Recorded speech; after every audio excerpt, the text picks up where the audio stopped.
नमस्कार दोस्तों, all T channel पे आपका फिर से एक बार स्वागत है। मनोविज्ञान से संबंधित में फिर से आज आपके बीच में बुद्धि निर्माण एवं बहुयामी बुद्धि के बारे में मैंने आपको पहले ही बता दिया था। उसी का ये दूसरा पार्ट है जिसमें हम रॉबर्ट स्टर्नबर्ग के जो सिद्धांत हैं उसको लेकर के उपस्थित हुआ हूँ। इसे आप लोग ध्यानपूर्वक देखेंगे। रॉबर्ट स्टर्नबर्ग का जो त्रिपादीय सिद्धांत है, यह सिद्धांत स्टर्नबर्ग द्वारा प्रतिपादित किया गया है। स्टर्नबर्ग के अनुसार बुद्धि वह योग्यता है जिसके अनुरूप व्यक्ति स्वयं को पर्यावरण के अनुकूल बनाता है तथा अपने समाज एवं उद्देश्यों की पूर्ति के लिए वातावरण के कुछ घटकों का चयन करता है और उन्हें परिवर्तित करता है। रॉबर्ट स्टर्नबर्ग ने बुद्धि ज्ञान को 3 भागों में विभाजित किया है। पहला है आपका घटकीय बुद्धि या विश्लेषणात्मक बुद्धि। इस ज्ञान के अंतर्गत मनुष्य किसी समस्या के निराकरण हेतु सूचनाओं का विश्लेषण करता है। दूसरा है आपका आनुभविक बुद्धि। इसके अंतर्गत व्यक्ति नई समस्या के समाधान हेतु पूर्व अनुभवों का उपयोग करता है। तीसरा है आपका व्यावहारिक बुद्धि। व्यावहारिक बुद्धि वह बुद्धि है जिसके अंतर्गत व्यक्ति अपने दिन प्रतिदिन के जीवन में आने वाली वातावरणीय मांगों की समस्या से निपटता है। ऐसी बुद्धि वाले व्यक्ति स्वयं को नवीन वातावरण में आसानी से स्थापित कर लेते हैं। अगला है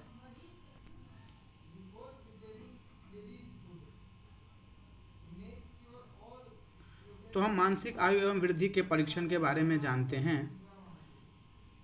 बुद्धि परीक्षण के द्वारा व्यक्ति के व्यक्तित्व की विशेषताओं का पता लगाया जाता है। किसके परीक्षा द्वारा? तो बुद्धि परीक्षण के द्वारा। पाश्चात्य मनोवैज्ञानिकों ने बुद्धि के प्रामाणिक मापन की विधियों की खोज की और इस संदर्भ में सर्वप्रथम जर्मन मनोवैज्ञानिक वुंट का नाम आता है, जिसने वर्ष 1879 में बुद्धि के मापन के लिए मनोवैज्ञानिक प्रयोगशाला की स्थापना की। वुंट है इनका नाम। क्या है? वुंट। तो मानसिक आयु के बारे में हम जानते हैं। किसी व्यक्ति का बौद्धिक विकास अपने समान आयु वर्ग की तुलना में कितना हुआ है, इस मापन की विधि को मानसिक आयु कहते हैं। मानसिक आयु किसे कहते हैं? तो किसी व्यक्ति का बौद्धिक विकास अपने समान आयु वर्ग की तुलना में कितना हुआ है, इस मापन की विधि को मानसिक आयु कहते हैं। उदाहरण, यदि कोई 6 वर्ष का बालक 15 वर्ष के व्यक्ति के अनुसार दिमाग रखता है या सोचता है तो 15 वर्ष उस बालक का मानसिक आयु होगा। अब इसको मैं बताऊंगा आपको कि इसे कैसे निकाला जाता है। पहले देखिए, कह रहे कि उदाहरण के तौर पर यदि कोई 6 वर्ष का बालक 15 वर्ष के व्यक्ति के अनुसार दिमाग रखता है या सोचता है तो 15 वर्ष उस बालक का मानसिक आयु होगी। अब हम वास्तविक आयु के बारे में थोड़ा देख लेते हैं। वास्तविक आयु का कालानुक्रम क्या है? तो यदि किसी मनुष्य की वास्तविक आयु होती है, अर्थात वह कितने वर्ष का हो गया है, 10 वर्ष का व्यक्ति जो 160 अंक लिया हुआ है, उसकी मानसिक आयु क्या होगी? अब हम देखिए, इस तरह का प्रश्न वहाँ पर आता है कि यह किसी भी मनुष्य की वास्तविक आयु होती है। वास्तविक आयु क्या होती है? किसी भी मनुष्य की वास्तविक आयु होती है, अर्थात वह कितने वर्ष का हो गया है। जैसे 10 वर्ष का व्यक्ति जो 160 अंक लिया हुआ है, उसकी मानसिक आयु क्या होगी? तो मानसिक आयु के बारे में हम यहाँ ज्ञात करेंगे। अब यहाँ पर देखिए, बुद्धि लब्धि जो है वो क्या है? 160। यहाँ भी प्रश्न में भी दिया है और यहाँ भी इन्होंने लिख दिया है कि बुद्धि लब्धि जो है वो 160 है। अब इसका मापन देखिए किस प्रकार से होता है। सबसे ऊपर हम जो हैं वास्तविक आयु को लिख लेंगे, लिख लिया है हमने। उसके बाद जो इसका सूत्र है वो देख लीजिए, बुद्धि लब्धि बराबर मानसिक आयु बट्टे रियल आयु गुने 100। क्या है? बुद्धि लब्धि मानसिक आयु बट्टे रियल आयु गुने 100। अब यहाँ पर देखिए, जो बुद्धि लब्धि है ये वहाँ पर कितने था? तो 160 था। MA मानसिक आयु, अब मानसिक आयु जैसे वास्तविक आयु जिसे कहते हैं, तो ये है आपका 10 वर्ष, तो हमने यहाँ पर 10 वर्ष डालना है।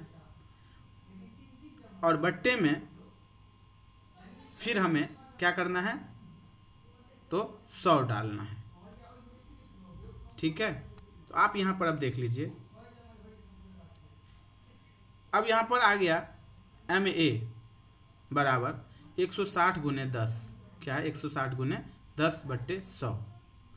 अब इसको आप काटना होगा आपको, जैसे हम यहाँ पर 0 से 0 को काट दिया, 10 कम 10, 10 16 दहन 160, तो यहाँ पर 16 आ जाता है, तो यहाँ पर 16 वर्ष हो गया। तो मानसिक आयु कितना हो गया? अब 116 वर्ष। इस बच्चे का जो आयु है मानसिक आयु हो गया आपका 116 वर्ष। जो हमें निकालना था यहाँ पर कि मानसिक आयु क्या होगा, तो हम यहाँ पर 16 वर्ष देंगे। कितने देंगे? 16 वर्ष। ये देखिए 16 वर्ष आ गया आपका। इस तरह से हमें बुद्धि लब्धि निकालना होता है। इसका शॉर्ट स्क्रीन आप ले लीजिए और इसे प्रैक्टिस कर लीजिए। इस तरह के प्रश्न आपको पूछा जाएगा। आगे है आपका कि टर्मन ने सर्वप्रथम बुद्धि लब्धांक ज्ञात करने की विधि बताई थी। यदि ऐसा प्रश्न आता है कि बुद्धि लब्धांक ज्ञात करने की सर्वप्रथम किसने विधि बताई, तो आप टर्मन का नाम नहीं भूलिएगा। टर्मन ने मनोवैज्ञानिक वेस्लर द्वारा निर्मित IQ वितरण, और वेस्लर जो है वैज्ञानिक, उन्होंने किस प्रकार से निकाला है वो हम देखते हैं। जैसे बुद्धि लब्धि हमने पहली चर्चा किया, इसको ऊपर रखेंगे और एक तरफ रखेंगे आपका वितरण। अब 130 या इससे ऊपर ये जाएगा आपका अतिश्रेष्ठ बुद्धि अर्थात प्रतिभाशाली बुद्धि के, और दूसरा जाएगा आपका 120 से 129 श्रेष्ठ बुद्धि में। फिर उसके बाद 110 से 119 ये आपका जाएगा उच्च सामान्य बुद्धि में, और 90 से 109 ये जाएगा आपका सामान्य बुद्धि में। 80 से 89 ये आपका मंद बुद्धि में आ जाएगा, और 70 से 79 आपका क्षीण बुद्धि में आएगा, और 69 से नीचे जो है आपका निश्चित क्षीण बुद्धि, मतलब बहुत ही कम बुद्धि। इसे आप याद कर लीजिए, क्योंकि कई बार यहाँ से प्रश्न आ जाता है कि 130 या इससे ऊपर कौन सी बुद्धि में जाएगा, या पूछ लेगा आपसे कि 90 से 109 के बीच कौन सी बुद्धि कहलाएगा। तो इसको आप याद कर लीजिए। इसका शॉर्ट स्क्रीन ले लीजिए और इसे याद कर लीजिए या नोट कर लीजिए। आगे है आपका मनोवैज्ञानिक। अब इनके बारे में हम थोड़ा सा देखते हैं कि ये क्या कहते हैं। मनोवैज्ञानिक मेरिल द्वारा निर्मित IQ, मेरिल ने अलग बनाया था। बुद्धि लब्धि उसी तरह ऊपर रहेगा और वितरण यहाँ पर भी वैसे ही रहेगा। अब इनका कुछ अलग है। अब अलग क्या है वो मैं आपको बता रहा हूँ। ये देखिए अलग है इनका। अलग ये है इनका कि 140 से ऊपर, इन्होंने 140 से ऊपर रखा है अतिश्रेष्ठ बुद्धि अर्थात प्रतिभाशाली बुद्धि वाले बालकों को। 120 से 129 इन्होंने श्रेष्ठ बुद्धि में रखा है, और 110 से 119 इन्होंने उच्च सामान्य बुद्धि में रखा है, और 90 से 109 सामान्य बुद्धि में इन्होंने रखा है। 80 से 89 इन्होंने मंद बुद्धि में रखा है, और 70 से 79 इन्होंने क्षीण बुद्धि में रखा है, और 69 से नीचे इनका भी निश्चित क्षीण बुद्धि है। तो एक याद कर लेंगे आप, तो उसी से दूसरा थोड़ा मिलता जुलता आपको मिल जाएगा, इसलिए कोई चिंता वाली विषय नहीं है। आप इसे आराम से याद कर सकते हैं। तो इसे भी आप याद कर लीजिए, ये भी आपके सामने में है। आगे हम देखते हैं कि अविसारी चिंतन क्या होता है और अपसारी चिंतन क्या होता है। सबसे पहले हम अविसारी चिंतन के बारे में देखते हैं। कह रहे कि अविसारी चिंतन के अंतर्गत व्यक्ति समस्या के ऐसे समाधान पर पहुंचता है जो परंपरा एवं प्रचलन के अनुसार स्वीकृत एवं सही समझा जाता है।